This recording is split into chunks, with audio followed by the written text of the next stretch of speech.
कवठे महांकाळ येथील कुची रस्त्यावरील नंदीवाले वस्तीवरील तिरुपती बालाजीचे कवठे महांकाळमधील एकमेव मंदिर असून आज येथील समाजाचे नेते यल्लाप्पा चव्हाण यांच्या पुढाकाराने तिरुपती बालाजीची यात्रा मोठ्या उत्साहाने संपन्न झाली।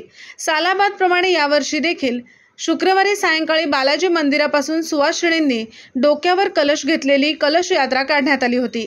ही कलश यात्रा शहरातून अंबाबाई मंदिराकडून परत बालाजी मंदिरामध्ये आल्यानंतर त्या कलशातील पाण्याने बालाजीच्या मूर्तीला मंत्रोपचार पद्धतीने अंघोळ घालण्यात आली।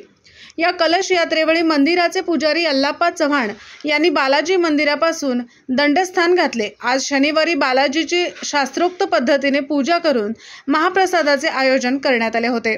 या ठिकाणी यात्रेची सुरुवात 2013 पासून करण्यात आल्याची माहिती यावेळी यल्लाप्पा चव्हाण यांनी दिली। यात्रा मोठ्या उत्साहाने संपन्न झाली। सालाबादप्रमाणे 2013 पासून म्हणजे वर्षाला सालाबादप्रमाणे महाप्रसादाचा कार्यक्रम ठेवलेला असतो। आणि दुसरी कसं आहे की इथून बालाजीतून इथनं पाणी अंबाबाईला इथनं पाणी येते त्यांना आंघोळीला आणि तिथलं पाणी आपण इथं बालाजीला आंघोळीला घालतो। आणि सालाबादप्रमाणे महाप्रसाद ठेवलेला असतो की परत ओम किंवा विष्णू हे सगळे ठेवलेलं असतं। जसं जमल तसं आम्ही करत जातो। हां मला सुद्धा माहिती आहे 2013 मध्ये प्राणप्रतिष्ठा केली।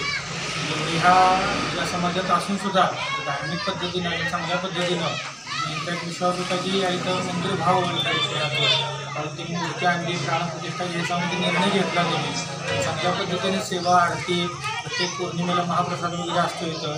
त्या पद्धतीनं प्रतिवार्षिक मुलाच्या अनुषंगाने वर्षाला काय जसं कसं गणेश या किंवा विष्णू या वगैरे असे कार्यक्रम वगैरे करतात।